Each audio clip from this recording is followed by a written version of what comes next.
ஓம் ஸ்ரீ மகாகணபதயே நமக. ஓம் ஸ்ரீ சரஸ்வத்யை நமக. ஓம் ஸ்ரீ குருப்யோ நமக. ஹரி ஓம். அபிராமி அந்தாதி 78வது பாடல். விழியாள் எழுதிய அழியா ஓவியம். செப்பும் கனக கலசமும் போலும் திருமுலை மேல் அப்பும் கலப அபிராமவல்லி அணிதரல கொப்பும் வயிர குழையும் விழியின் கொழுங்கடையும் தொப்பும் நிலவும் எழுதி வைத்தேன் என் துணை விழிக்கே.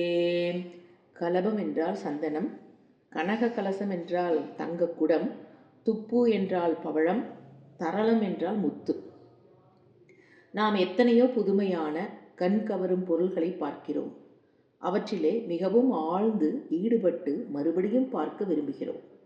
ஆனால் அந்த பொருளை மனத்தால் நினைத்தால் மறவாமை ஏற்படுகிறது, நினைவிலேயே நிற்கிறது. ஆனால் பார்த்த கண்கள் மறுபடியும் நாம் விரும்பும் போதெல்லாம் பார்க்க முடிவதில்லை. அப்படி பார்க்க முடியாத பொருளை எல்லாம் வேண்டும் போதெல்லாம் பார்ப்பதற்கு ஒரு வழி இருக்கிறது. என்ன வழி? நாம் பார்த்த காட்சி பொருளை படம் பிடிக்கும் கருவியான கேமராவால் படமாக பதிவு செய்து கொண்டால் போதும். பிறகு பிரிண்ட் போட்டு நாம் பார்த்து கொள்ளலாம். நாம் முன்பு கண்ணால் பார்த்த அந்த காட்சி வடிவை இன்பமாக கண்டு நாம் மகிழ்கிறோம். ஆனால் நெகட்டிவ் இல்லாமல் பிரிண்ட் போட முடியாது. ஆனால் நெகட்டிவாக மட்டும் இருந்தால் அதை காட்சி நமக்கு தெரியாது.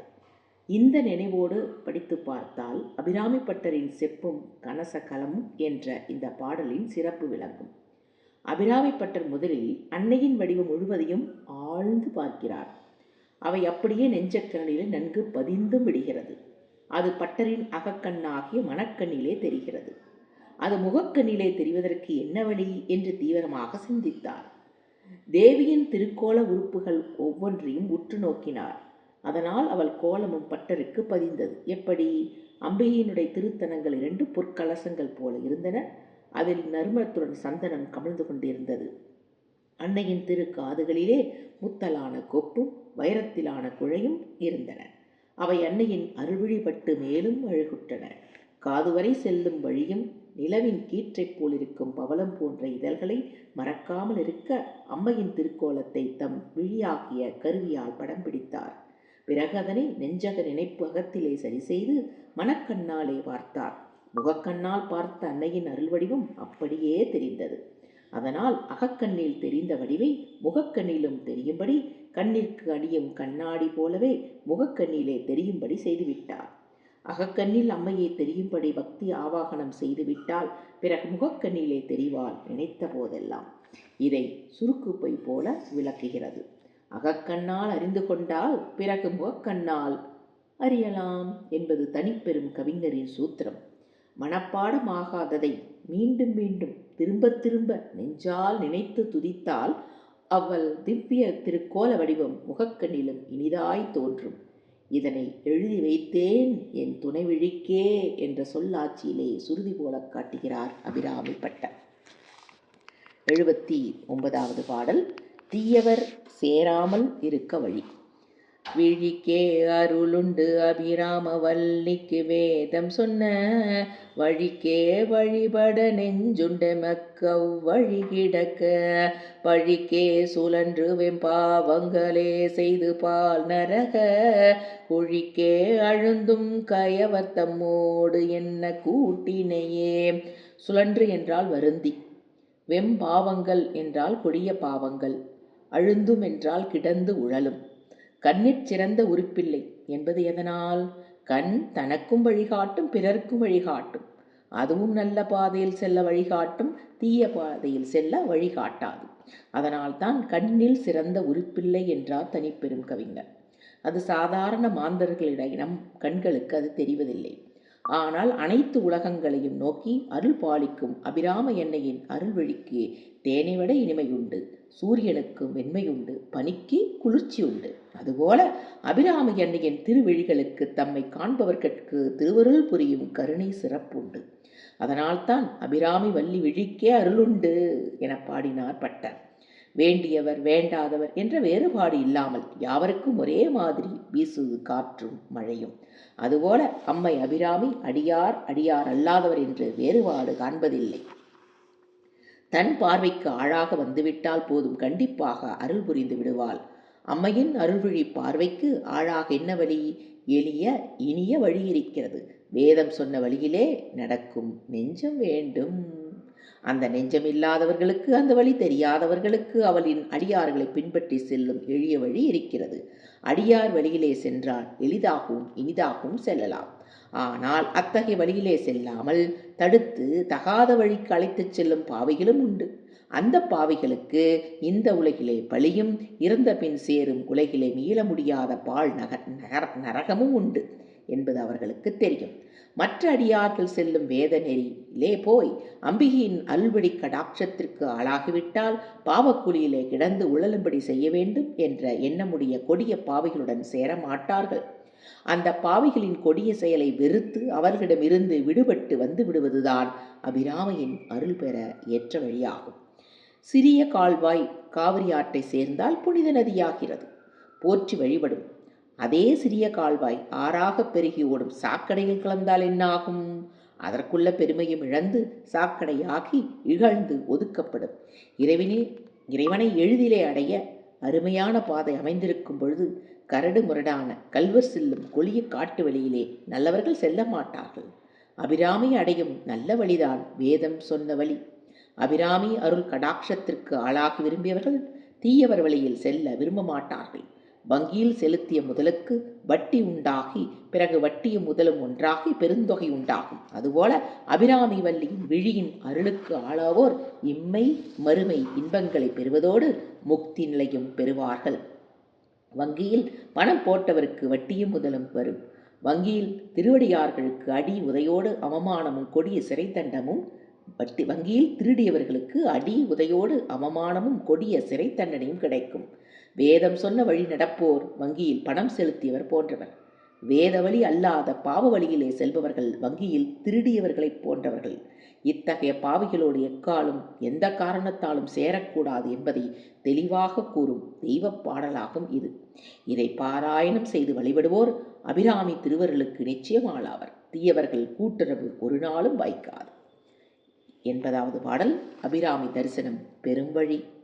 கூட்டியவா என்னை தன்னடியாரில் கொடிய வினை, ஓட்டியவா என் கண் ஓட்டியவா தன்னை உள்ள வண்ணம், காட்டியவா கண்ட கண்ணும் மனமும் கலிக்கின்றவா, ஆட்டியவா நடமாடக தாமரை ஆரணங்கே. என் கண் என்றால் என்னிடம், கொடிய வினை என்றால் கொடுமையான பாவங்கள், ஓட்டியவா என்றால் ஓட செய்தவா, ஆடகம் என்றால் தங்கம். அபிராமி பட்டர் அபிராமி அந்தாதி பாடுவதற்கு காரணமாக இருந்தவர் சரபோஜி மன்னர். அவர் திருக்கடவூர் அபிராமி கோவிலுக்கு வழிபட வந்த சமயம் அபிராமி பட்டர் அம்மையின் ஆழ்ந்த பக்தியில் ஈடுபட்டிருந்தார்.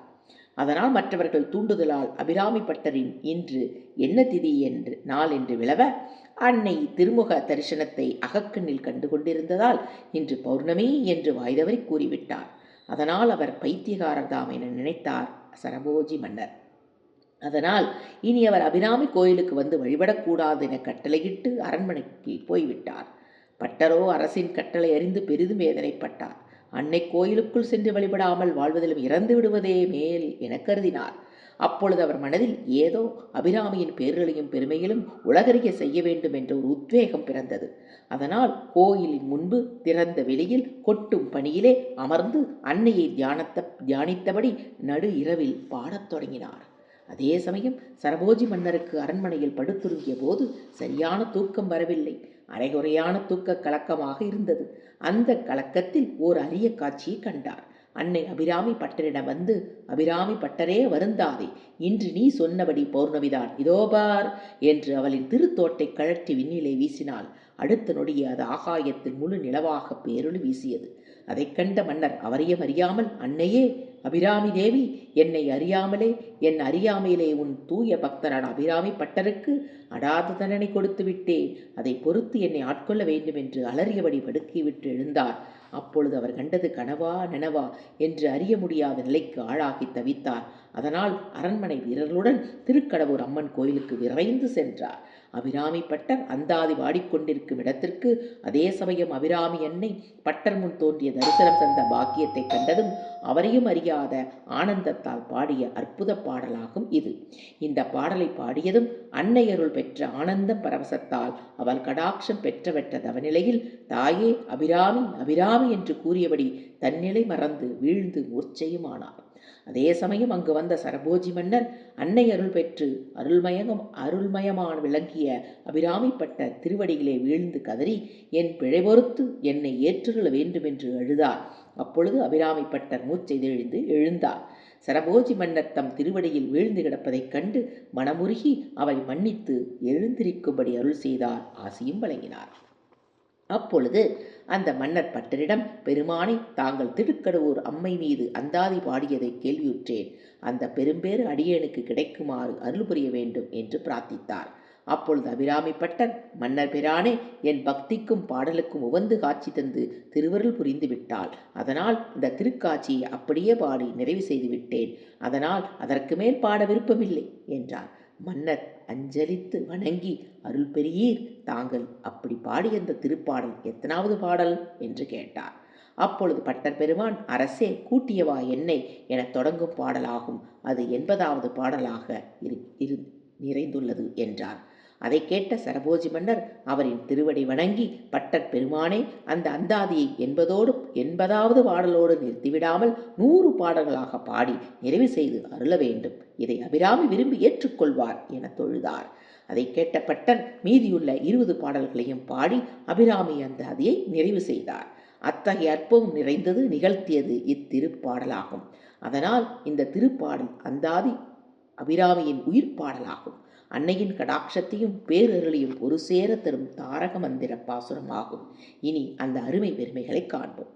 தாமரை ஆசனத்தில் வீற்றிருந்தரும் அன்னையே, உன்னுடைய உயர்ந்த அடியார்கள் கூட்டத்தில் ஒருவனாகபடி செய்ய யான் இந்த இடத்துக்கு வந்து என் கொடிய வினைகளே இல்லாதபடி செய்தாய்.